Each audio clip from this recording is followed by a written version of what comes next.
Okay. Well, Helen and Wayne, no one else is waiting who's accounted for. Okay, I guess we can take it away then. And good evening. I'd like to thank everyone for tuning in tonight for the December meeting. We want to hope everyone has an enjoyable holiday season. But again, just be careful.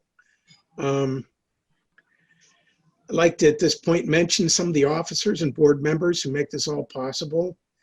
We have a board of directors, Gene Binstock, myself, Toby Chapman, Audrey Glickman, Jim Hammond, Tony Indovina, and Helen Wilson. I'd like to mention also our treasurer, Evelyn Young, former President Michael Ehrman, membership coordinator, Stanley Klein, programming coordinator, Todd Miller, and our web designer and administrator, Gene Michael. As you're probably aware, we're a nonprofit group staffed by volunteers. So we're dependent on dues and donations to survive. As a nonprofit, both of these are tax deductible. We encourage people to join or renew their membership. You can find applications on our website, in one of our newsletters. You can pay by credit card or PayPal, or you can mail in your application and pay by check. We try to make it easy. The membership year runs from January to December. One of our current projects, which we were talking about recently, is to promote the restoration of the Neal log house in Squirrel Hill. And for people who aren't familiar with that, it's located in Shenley Park, and it's said to be the oldest dwelling in the city of Pittsburgh. It's estimated to be 240 years old. And this morning, as Tony was discussing, we had a meeting with representatives from our group, Department of Public Works, Preservation Pittsburgh, the Parks Conservancy, and even a young volunteer. And the results are very encouraging. You'll be hearing a lot more about this soon. I'd like to mention that the Squirrel Hill calendar for 2021, it's now available, and you can find it at Little Shoes, Classic Lines, and the Amazing Bookstore in Squirrel Hill, or you can also order from the Squirrel Hill Urban Coalition. Contains many old photographs of the area, and I think it'd make an excellent holiday gift for people. We've been making great progress toward putting together scheduled programs and interactive activities for the coming year. I don't have the details available right here. We're able to get it, but they'll be posted shortly on our website and in our newsletters. Tonight's presentation, it's an interesting one about a long-time local establishment, the Squirrel Hill Cafe. Member Gene Binstock suggested a story after she heard about a book being authored by long-term bartender Jan Cavrak. Email coordinator Tony Indovina followed up with an interview, and it'll be presented in this presentation. At the end, then you'll be allowed an opportunity to present your own memories of the Squirrel Hill Cafe and any other memories you have of the ever-changing Squirrel Hill Business District. So with that being said, I'd like to pass this on to Tony to start the... Okay, Wayne, I think we're going to let Helen do the honors. Okay, all right, sounds good. Okay, and if right now, is anybody having trouble hearing this? Is this volume okay? Does anybody need it to be turned up? It's good? Okay, so here's the presentation. Jan Cavrak, the interviewer is Tony I was going to joke about your name, sorry, Indovina. Here we go.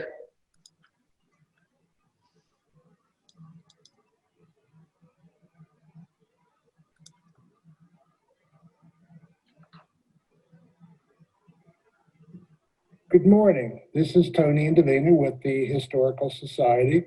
And this morning, with Helen Wilson's assistance, we're interviewing the co-authoress of the Red Door book, Jan Cavrak, from the Squirrel Hill Cafe, or as we know it, the Squirrel Cage. I have some questions here, and Jan has agreed to go through them with us. First of all, Jan, tell us a little about yourself, how you came to work at the Squirrel Cage, and how long you've been there. Well, I had been working down in Oakland, and things weren't working out, and I needed a job. So I got on the 61A, and it stopped at the corner of Forbes and Murray Avenue. I crossed Murray and came across the front of the Squirrel Hill Cafe. There was a help wanted sign in the window for a waitress, 11 to 7. So I pushed open the red door. I came in. I talked to the owner at the time, and he hired me. Oh, wonderful. And of course, that was what, 5 or 10 years ago? Oh, no, 1980. Okay. All right. So the history here at the Red Door, I understand, goes back to 1916, when the space in the building was originally a fruit stand. I believe the Squirrel Hill Cafe was established after Prohibition in 1934. Is that correct, or what else would you like us to know about its history?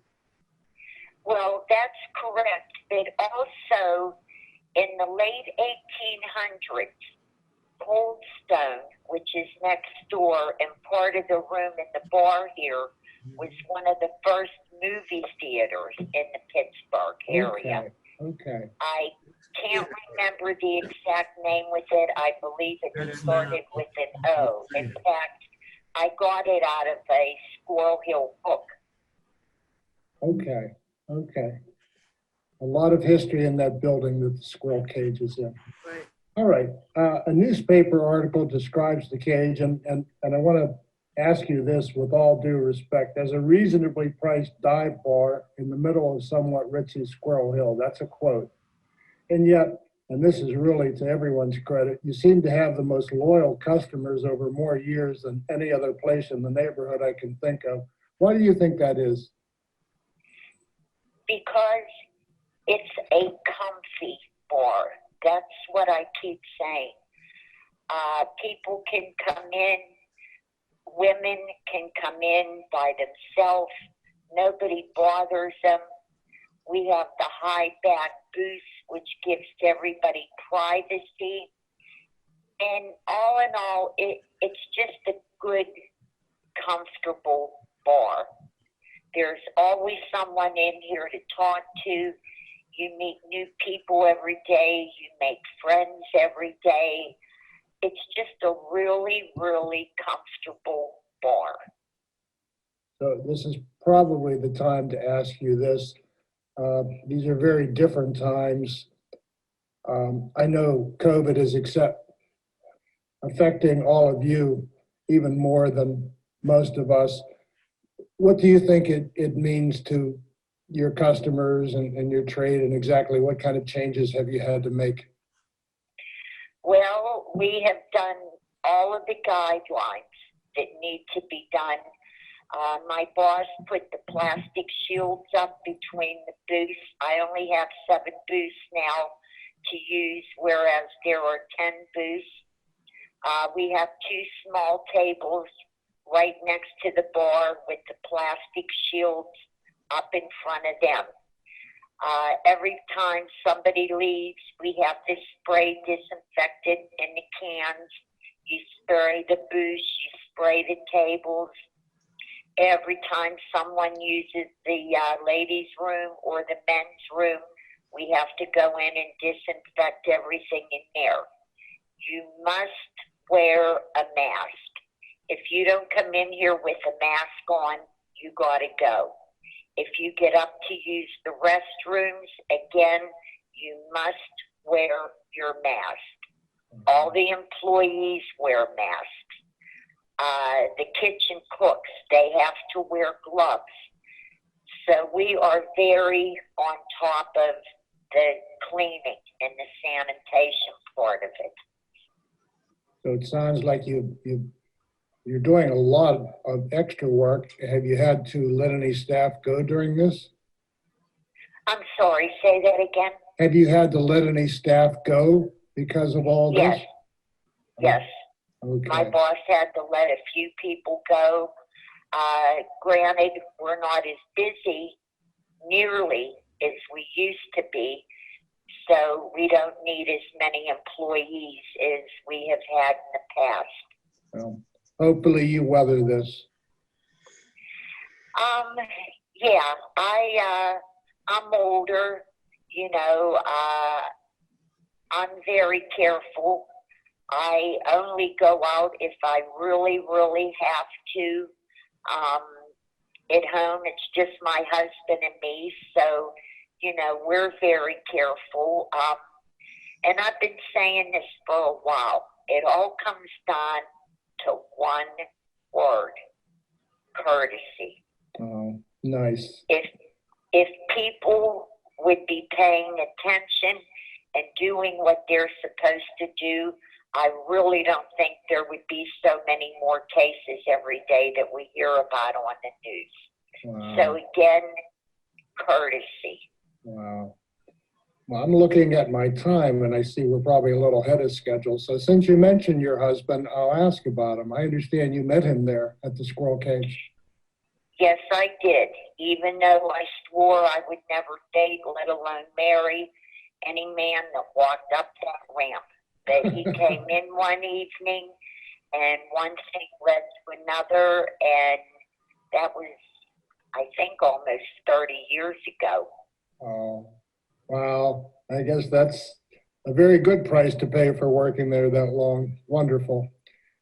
Okay, so I have a question about actually the book and how it came to be written. Your co-author and friend, Leslie McIlroy, is an accomplished literary figure and poet. I understand she's a former co-worker from the Cage who tended bar there with you back in the 80s and 90s. Tell us a little bit about how you two got together on the idea of writing the book and what you hope to accomplish from it. Well, to be honest, there was a book published about the bar years ago. I forget how many. And I didn't feel it truly gave justice to the bar itself. So I wanted to correct some things and make it a nice book. A nice book. And one Saturday, 3 years ago in August, Leslie pulled up in front of the bar. She had been in Oakland. She came in, she sat down, I got caught up with everybody. I went around the bar, sat down beside her, and I said, you know what, Leslie, I'd like to write a book about the bar. And she was like, oh, that's nice. And I said, I want you to help me with it. And that was that. We took off from there. We met every Monday for those 3 years. Gathered all the information. We really lucked out with the Paterni family. They gave us basically the history of the bar. As you can see in the book, it gives you their family history. You know, the menu from way back then. You know, just down to the blueprints, which we were lost. We had a really, really hard time finding anything. And then that family came in and they gave us all the history. Okay. You know, you do have a wonderful timeline of history in the book. How many owners have you worked under? I worked for Ronnie DeLillo from 1980 till he died. And then Patty and Rod Oliverio bought the bar. And I think I'm into my 15th year with Patty and Rod. Wow. So I've only had, you know, 2 bosses, Ronnie and then Patty. Okay. And I was really fascinated to see, I learned something about the history of Squirrel Hill before the Delalos. Was it George Sedini who had the bar? Yes, it was. Okay, George Sedini, I remember, had the place over there, Sedini's Restaurant on Wilkins Avenue near Whiteman Street. And then I was kind of tickled to see in the book, to read that there was even a connection to the Tambellini family, that he had married into the Tambellini family. So, between that and, of course, the Delalos still have that wonderful market, Italian market out Route 30 beyond Irwin. So there's just a lot of history. And then also, Ronnie's brother, David DeLillo, has the restaurant out on the Fort Koch Road out in the South Hills. Okay. Yeah, Ronnie had, including himself, 11 brothers and sisters. Wait. Okay. So just talking about the fact that this was not the first book to be written by the Cage, I was very, very blown away by a book that's not all that thick. You're under 200 pages, but there's so much information in there. And I was really, really amazed to see what a highly personal story it is. It almost feels like a love story between many customers, workers, and owners over the years. How hard was it for you and Leslie Ann to really decide who to include in the book and maybe who you didn't have room for? We had no problem at all. Okay, you sat down and just talked with each other? Well, like in the beginning of the book, we took a road trip up to Bedford. Her and I got to know each other very well. And then, like I said, we just started meeting on Mondays. And then in the meantime, I approached my customers if they wanted to be a page of the Cage. Now, the Cage is the nickname of the bar. And basically, all I asked them to do was write down on a piece of paper, for example, I like the burgers here. I met my husband here. My friends and I meet here after work. Just all kinds of different responses that we got. And as you can see in the book, there's many pages with people who gave me a page. Yeah. And, even for someone like myself who's never been a regular but had been there a handful of times over the years, it's hard to page through the book without seeing someone you recognize from Squirrel Hill. It's just wonderful how you really fit so much into the book. I think we did a good job. Yeah. And I've been saying this, Leslie being a writer, she had the contacts of people. All I feel that I had contributed through this was just what came out of my mouth, if you know what I mean.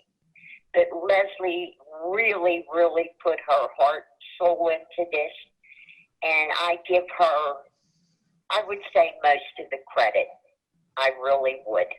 Well, I had the idea, she did the legwork. And it is beautifully done, I have to tell you, as far as a literary work goes too. But just the fact that you two were good friends, just sitting and reminiscing and then just coming up with name after name, probably the fact that you were friends made that happen a lot more easily. Can you tell us what are some of the best bar stories that come to mind? Just a couple. Oh my, like I said, we made this a nice book. Naturally, some days are good, some days are bad in here, just like in any business.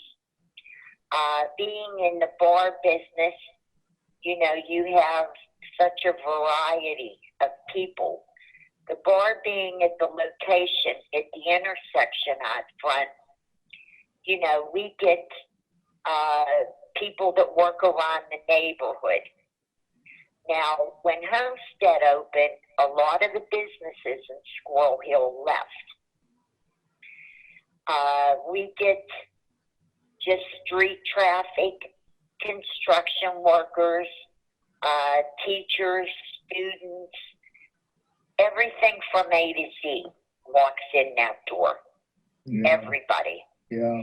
I have always tried to treat everybody the same.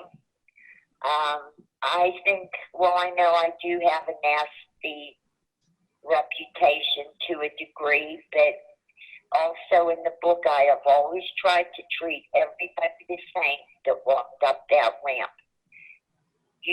I will treat you as you treat me. If you're nasty with me, you're getting it right back. And I have no problem kicking anybody out of this room. No problem at all. So, And if I feel you've had enough to drink, I have no problem shutting you off. there's a saying that I picked up in the book. Customers must have gotten it thousands of times over the years. How does it go about keeping your apron on? Oh, retiring at the end of the book. My second skin, in fact. People ask me all the time, when are you going to retire? And my first response is, you have to pay to play. Again, in the book, I like knowing I have a full tank of gas in my car that I can pick up and go when I want to. Oh, okay. All right. Talk a little bit more about your pet peeves. Oh, okay. Well, years ago, I used to leave my notepad and my pens on the bar. And there were a few times somebody took my pens. And that really, really irked me. Another quirk of mine is, if you blow your nose, don't you dare put that snotty tissue on the table. There's garbage cans in here. You pick it up and throw it away. Nobody that works here wants to pick up your snot rag. How's that? All right, that is, yes, believe me, I would behave that way. Okay. So just working there over many years and having all the memories that you have, what are some of the things that have changed that you miss the most, and who are some of the people who you miss the most? Well, at the end of the book, you know, we have a rest in peace page. And it's employees and customers that I have known over the years that are no longer with us.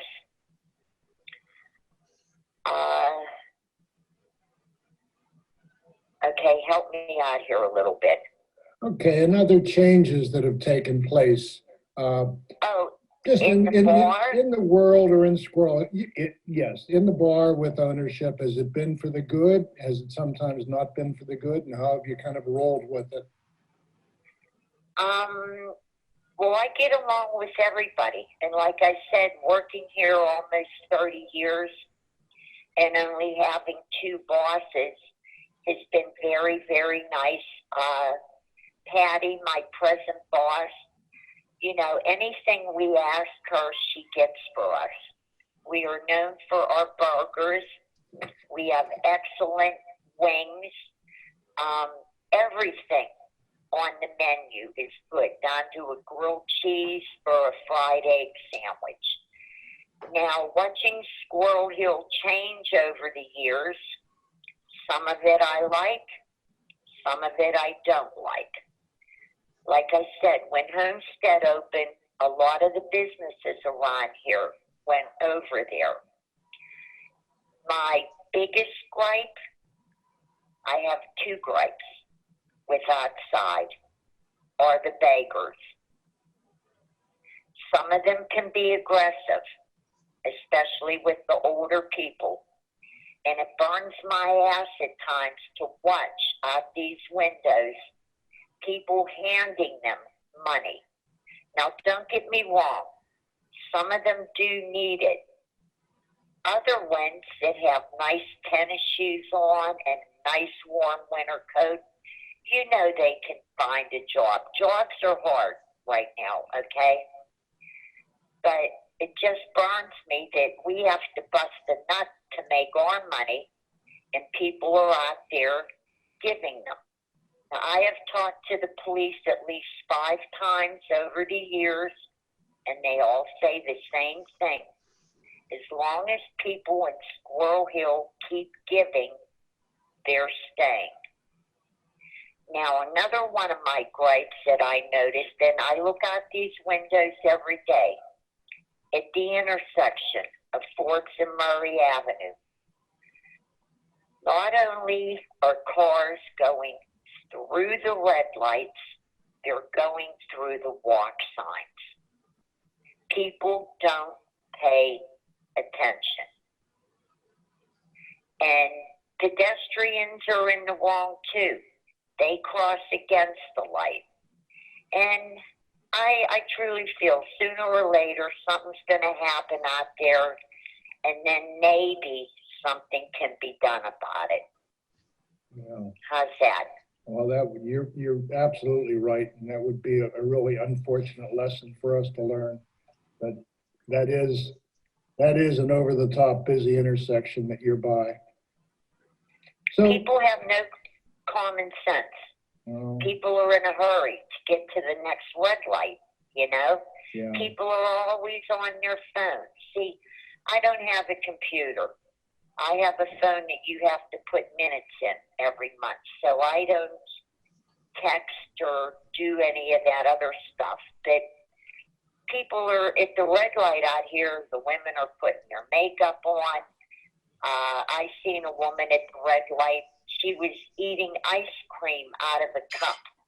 Not an ice cream cone. Ice cream in a cup. Now, how the hell can you drive, pay attention, and spoon ice cream in your mouth? yeah.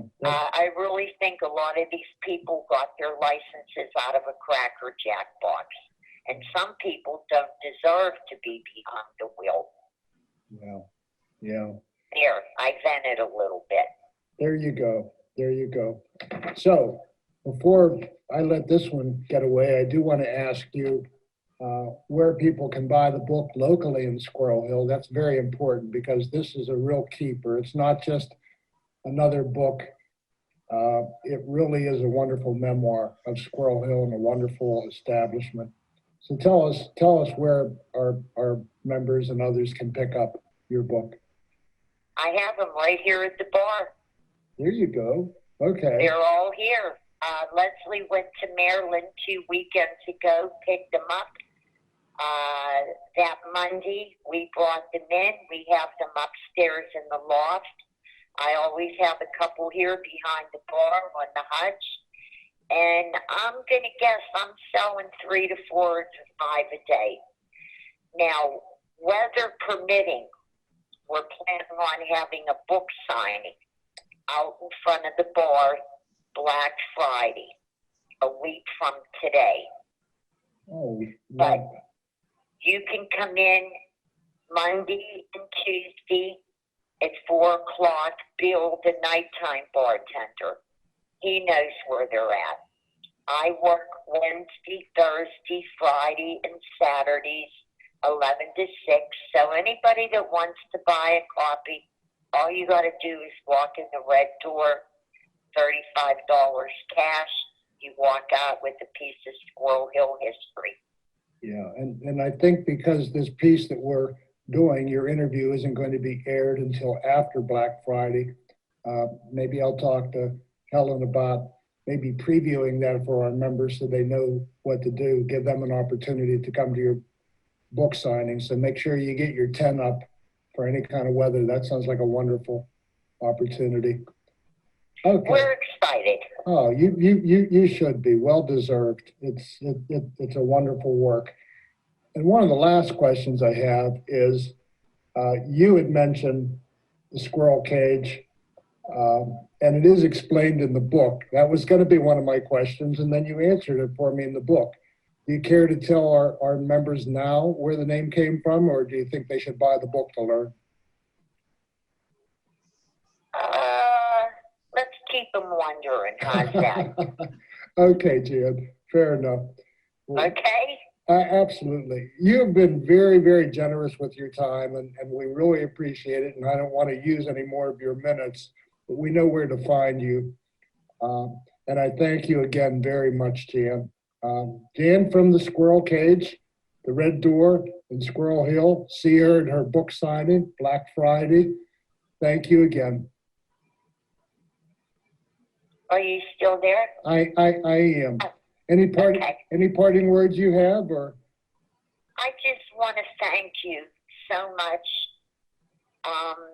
Leslie and I felt it was going to be a good book, but it's so nice to hear, from other people that they like it. No, so I want to thank you for that.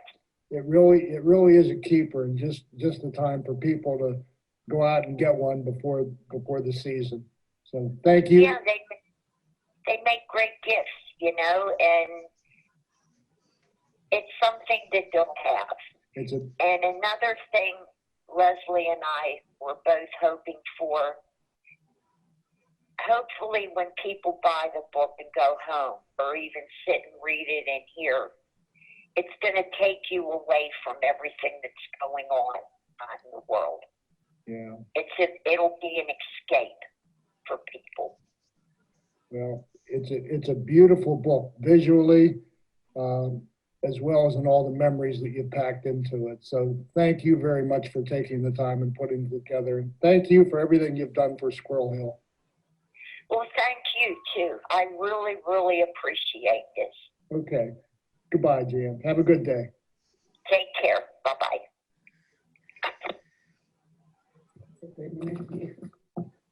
27 minutes.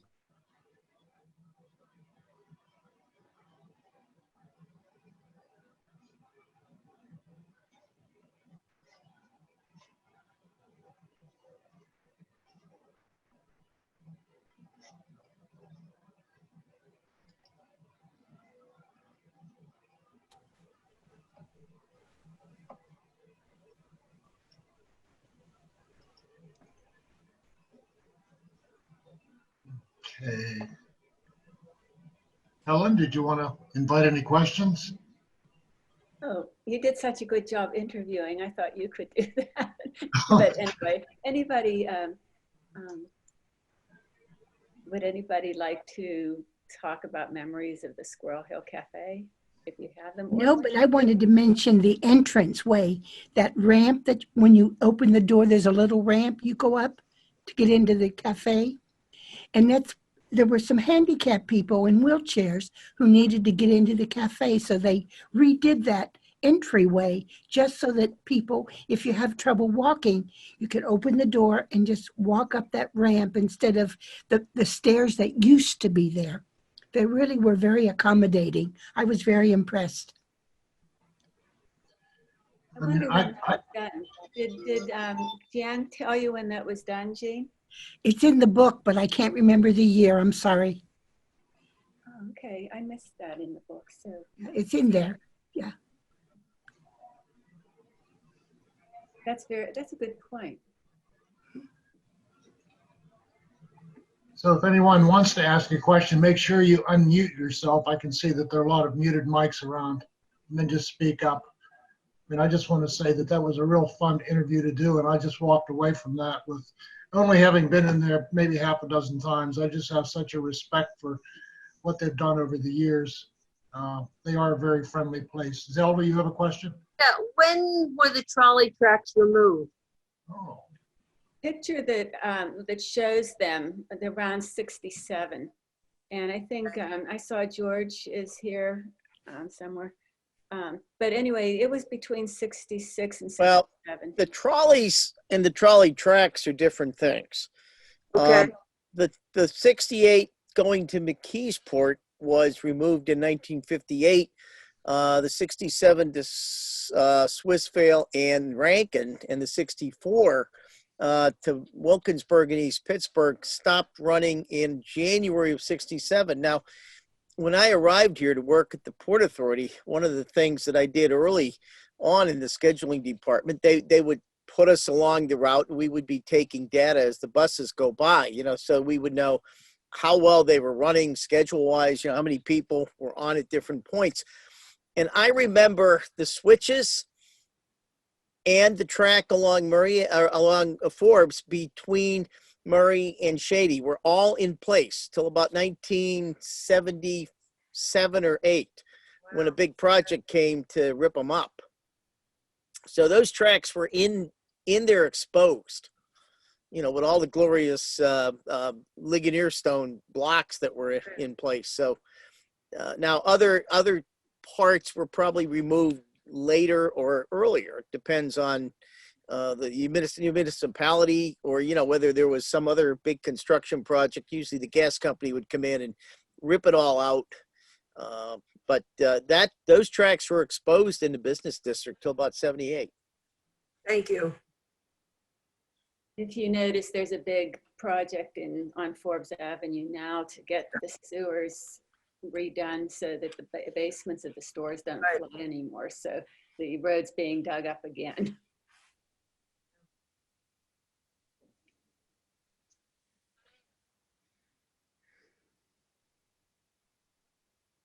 So I can't stop thinking of the 70-cent rum and cokes that I used to get. Oh, tell us more. Well, that's it.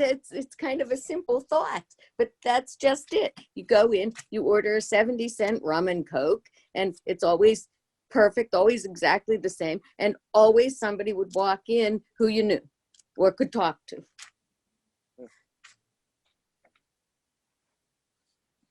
It's a rum and coke kind of place. Well, I was looking at the prices on that menu that was pictured, and it's like I should have done an enlargement if there had been time, but 35-cent hamburgers. Hey, what about that 60-cent T-bone with all the extras? Oh, you saw it. Yeah, that's the top one. Yeah. But in those days, that was a lot of money. I think it was comparable to what people pay now in real money. Probably. And that's probably before the 70-cent rum and cokes. Mm-hmm. Dean, can you recommend the cheeseburgers? Oh, maybe she's not with us. She'd have to unmute yourself. Absolutely. Absolutely. I love the cheeseburgers. I get one every Thursday. Every Thursday I get my cheeseburger, but I want to try those wings and the chicken pieces. I want to try that too. And I want to try, the book writes a lot about their Thanksgiving dinners. And I went down and asked Jan for one. She said they don't make them anymore. But there's everything else on that menu. But wouldn't their Thanksgiving dinners be something? But they don't have them now. Maybe they'll revive that. Who knows? But their food is so good and so fair priced. Oh, nice. I noticed they had cheese balls on the menu, and I remember having them in Wisconsin where they're sort of famous. I wonder if that's the same. Yeah. Squirrel Hill is not necessarily known as being the cheese capital as Wisconsin is. I know, but cheese balls are cheese balls. I have to go and try them. Now, Jane, can you tell us, do they still have smoking in there even now? I saw some smoking. It's very minimal. Jan smokes, but it's real quiet and kind of, you just don't see much of it though. It's not like the place is full of smoke. But you ask a good question, but you'd think it would be hard to breathe in there, but it isn't.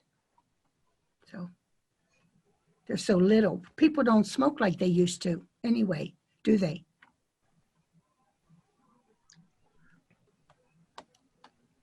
Most of us don't. Yeah. But I guess that's one of the things that has created such a loyal clientele. I mean, it's probably the only establishment I can think of in Squirrel Hill that allows that. And you have many people who go in there and smoke, and many people who go in there and don't smoke. It's just, they just like the freedom to make a choice. That is their choice. It's different these days. I can't get over how many people from Carnegie Mellon, the professors who go there. So there's a whole interesting group of people of all kinds of economic levels and educational levels who find such comfort in meeting up there and BSing together. It's really very interesting, isn't it? The culture there. Well, when you page through the book, it's kind of remarkable. There's some real Pittsburgh notables, regulars. Tony Norman shows up. I mean, they're just all ranks of life, okay, are among their clientele. It's really kind of a remarkable establishment that way. I can't wait till the virus ceases and we can go back again and hook up together. Yeah. Yeah.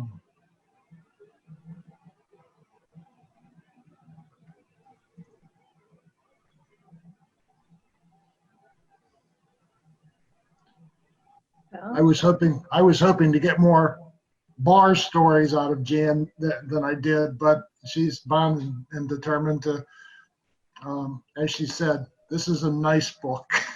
Maybe she didn't want to dwell on the negatives, but you can see that she's a person who really takes her job seriously. I couldn't put it down after I got started. It's just incredible the stories people have to tell. Yeah. It's the interesting thing about the book is you don't know what to expect if you deal with art people who write books about a subject they love but might not be professional writers, although Leslie is, and it shows. The book is surprisingly beautifully, I mean, I shouldn't say surprisingly, that's not exactly what I mean, but I expected something different. It's not a narrative in the sense that it starts at the early history and goes on to the end, but it's got a section on biography. It's got some introspection by Leslie.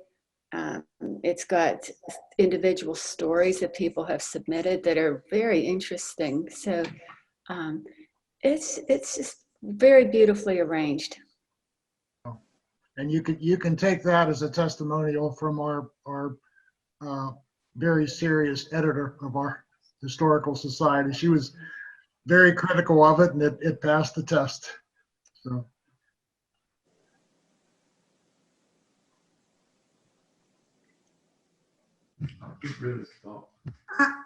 I have a funny story about the Squirrel Hill Cafe. Over the years, my parents would come and visit in Pittsburgh, and they would show up and, supposed to be spending time with their grandchildren and, visiting with my husband and I. But my dad would always disappear for hours at a time. And this was year after year. Finally, I said, Dad, where are you going? And he said, Mary, the best bar I've ever been in my life is down the street on the corner. And they have the best hamburgers ever. And he would disappear and go down, have a beer and a hamburger, not invite anybody in the family, and just hang out at the squirrel cage. So, oh, neat. Yeah. Well, my dad was quite a connoisseur of hamburgers and beer too, so he knew what he was talking. Oh, nice story. Nice story, Mary. my college roommate and her husband are native Pittsburghers who now live in Potomac, Maryland. And this past Sunday, he had his 90th birthday. And you know what I'm going to get him for his birthday present? This book. I can't wait. I can't wait to hear what he says after he's read it. They'll love it. Yeah. So thank you for that. Well, if you are inclined to get it, we missed the Black Friday autograph sale, but Jan's there Wednesday through Saturday, so I'm sure you could go in and see her for an autograph. I'll be there. Yeah. Great.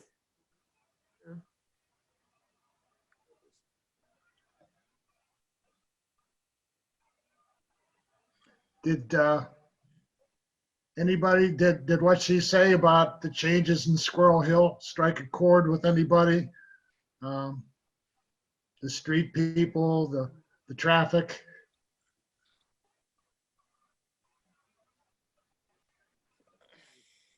I'm sure going to be careful crossing the street at Forbes and Murray. Holy cow! I didn't know it was that bad. I think I'll be noticing much more. I didn't realize. And you'll be noticed if you think about the fact that Jan's sitting in that window watching you, so be careful about jaywalking. Oh no, I'm really careful about that. But yeah, I'm glad she said something. Yeah. Yeah, I just remember when I moved here, I'm a transplant, but I remember seeing that sign on the door that said that they allowed smoking. And I forget exactly what it said, but it was kind of if you don't like it, don't come in type of thing. I said, whoa, that's an interesting bar. I'll have to go in now to have a hamburger after all this. Now you know the rest of the story. Yeah. It's more than an interesting bar. It's a way of life in there. Yeah, now she works Wednesday to Saturday. What was her hours, she said? Wednesday to Saturday. Does anybody remember 4 till 11, I think she said. 11 till 11 to 6. I'm glad I asked. Okay, 11 until 6. Okay. Yeah, that way, you get a book autograph by her then and have a beer and maybe have a beer with her. Have a beer and have a hamburger, sounds like. Yeah.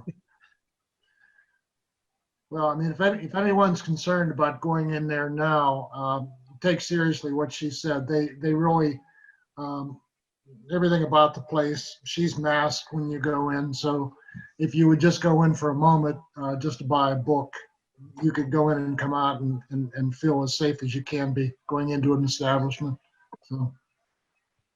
And I wanted to add that we were going to go there and do a taping with the interview, and just because of COVID, we thought it was safer to do the interview by phone and add pictures mostly from the book. So we tried this format, and it seems to have worked.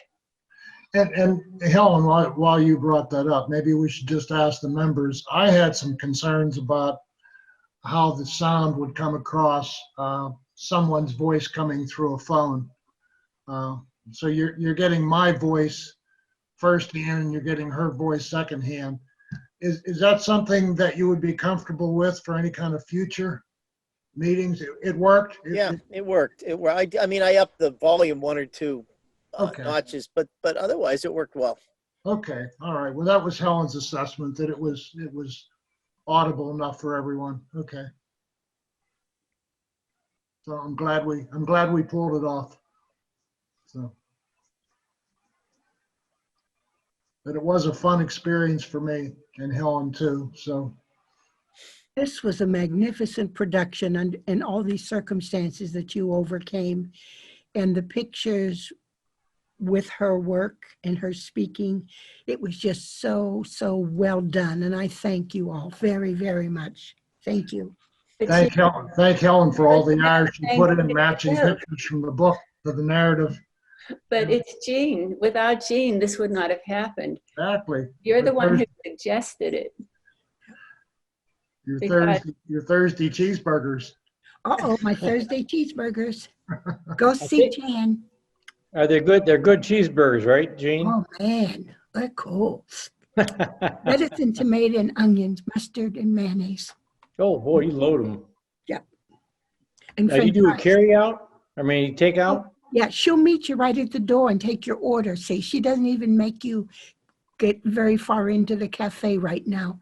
She'll make sure that you can just stay right outside if you want, or right inside, but she doesn't make you have to come in to very far. She's really good about that. That sounds like a meal. Yeah. One less thing to cook. Yep.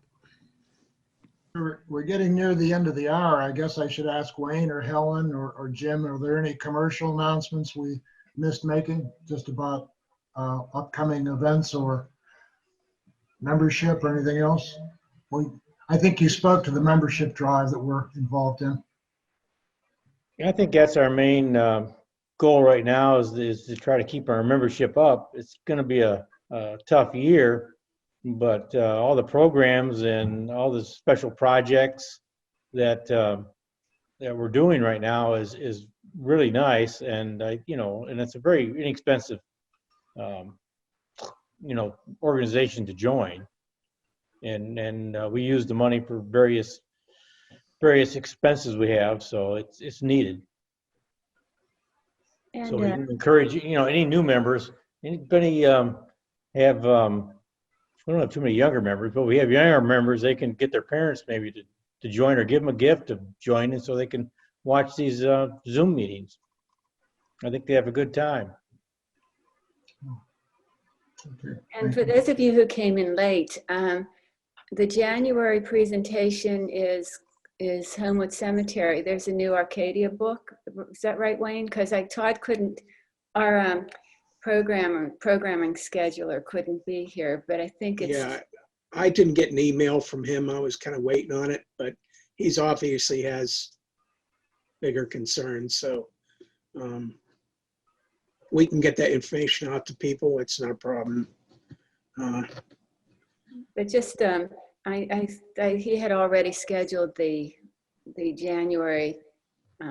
There's a new historian at Homewood Cemetery who's written a book about the cemetery, which was that was just a big missing piece of Pittsburgh's history, because it's really, there's a lot of things written about the cemetery, but there's not been a book about it. So this is it. Yeah, well, Lisa Sperenza, pardon me? our speaker, Lisa Sperenza, is actually new, relatively new, and she had to do some work to prepare the presentation. She never mentioned to me that there was a book. Oh, I tried to buy it, but they didn't have it at Classic Lines. So, and what about the baseball talk? That's what, March? I'm not sure. Our presenter was part of the program. Looks like he may have left early. Okay. Ron Backer, he was here tonight. Oh. Yeah. Okay. And I don't know what was February. I'm not sure if that was scheduled yet. So anyway, we do have, there's people getting lined up, and I think you'll enjoy the presentations. Okay. Well, thank you. I hope everyone enjoyed tonight's program. Thank you for coming, and stay tuned for more. Thank you very much. Very enjoyable. Yeah. You're welcome. Well, thank you all for coming. Yeah, thank you very much. So much. Thank you. Bye now. Thank you. Happy New Year, everybody. Happy New Year. Bye-bye.